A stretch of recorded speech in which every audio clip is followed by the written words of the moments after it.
राजस्व मंडल bar association की साधारण सभा मंगलवार को अध्यक्ष शंकर लाल जाट की अध्यक्षता में आयोजित की गई। सभा में राजस्व मंडल और अधीनस्थ राजस्व न्यायालयों में न्यायिक कार्य के संचालन में आ रही समस्याओं को लेकर चर्चा हुई। अधिवक्ताओं ने कहा कि वे न्यायिक प्रक्रिया को पूरी तरह सुचारू रूप से लागू करना चाहते हैं, लेकिन मंडल के अधिकारी कर्मचारी अपेक्षित सहयोग नहीं कर रहे, जिससे काश्तकारों के साथ साथ अधिवक्ताओं को भी परेशानियों का सामना करना पड़ रहा है। न्यायिक कार्य करना चाहती है, गरीब किसानों को न्याय देना चाहती है, उनकी बेवी के लिए तत्पर खड़ी है।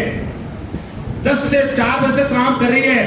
ये अंदर के कर्मचारी, यहाँ का स्टाफ, यहाँ के अधिकारी इस रेवेन्यू बोर्ड की न्यायिक प्रक्रिया को सुचारू रूप से नहीं चला रहे हैं। उसमें बाधा ये लोग उत्पन्न कर रहे हैं कि काम हो नहीं, यहाँ पे हम काम करना चाहते हैं, पत्रकार महोदय हम करना चाहते हैं। आप लिखिए कि पीड़ा है वो काम करना चाहती है, लेकिन व्यवस्था ऐसी कर रखी है इस प्रशासन ने कि उसके अंदर काम करने में बिल्कुल हम असमर्थ हो गए।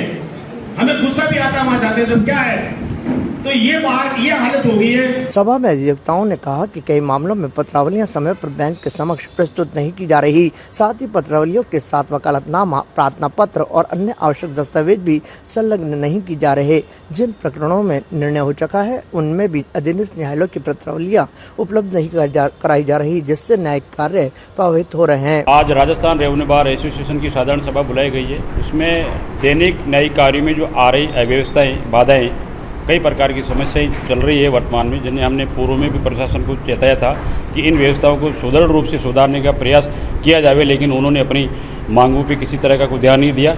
इसलिए फिर लास्ट में हमारे पास यही चारा बचा था कि साधारण सभा बुलावें और साधारण सभा में जो ठोस डिसीजन लिया जाए कि इन सारी अव्यवस्थाओं को सुधारने के लिए क्या डिसीजन लिया जाए। तो फिर आज साधारण सभा बुलाई गई और साधारण सभा द्वारा सभी लोगों के विचार आए। उसमें विचार आने के बाद में ये निर्णय लिया गया कि एक 5 सदस्य कमेटी बनाई जाएगी।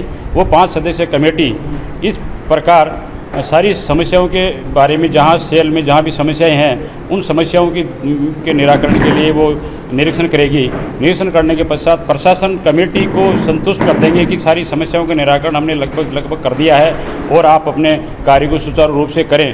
हमारी कमेटी और हमारे पदाधिकारी जब उनके सुव्यवस्थित कार्य जो सुधार रहे उनसे संतुष्ट हो जाएंगे तो फिर हम आगे की रणनीति तय करेंगे। फिलहाल जो हमने निर्णय लिया गया है इन सारी अव्यवस्थाओं को लेकर कि कल वैसे भी राजकीय अवकाश है और दिनांक 18 और 19 गुरुवार और शुक्रवार को हमने सांकेतिक हड़ताल का डिसीजन लिया है और आगे मंडे 22 तारीख को हमारी कमेटी के साथ पदाधिकारी मिलके और प्रशासन के साथ जो समस्याओं के बारे में विचार विमर्श करेंगे और हमें संतुष्ट हो जाएंगे हमारी कमेटी, तो उसके बाद में हम आगे की रणनीति तय करके और 22 तारीख को वापस हाउस बुलाएंगे और हाउस में ये तय किया जाएगा कि लगभग अव्यवस्थाएं सुव्यवस्थित रूप से सुधर गई है तो हम मंगलवार से काम पे लौट जाएंगे।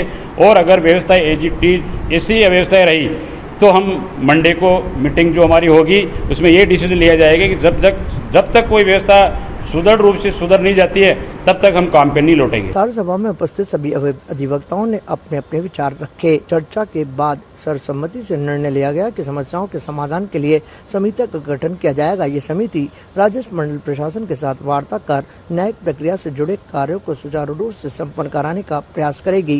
यदि प्रशासन के साथ सकारात्मक सहमति बनती है तो अधिवक्ता नियमित रूप से कार्य जारी रखेंगे। फिलहाल बार एसोसिएशन ने विरोध स्वरूप 18 और 19 जून को सांकेतिक हड़ताल रखने का निर्णय लिया है। साथ ही 22 जून को पुनः साधारण सभा आयोजित कर आगे की रणनीति तय की जाएगी। देखना यह है कि क्या अधिवक्ता हड़ताल पर जाते हैं या फिर न्यायिक कार्य सुचारू रूप से हो पाता है। ताज़ा खबरों के लिए देखते रहें सरेराह न्यूज। अपना फोन उठाएं और सब्सक्राइब करना ना भूलें।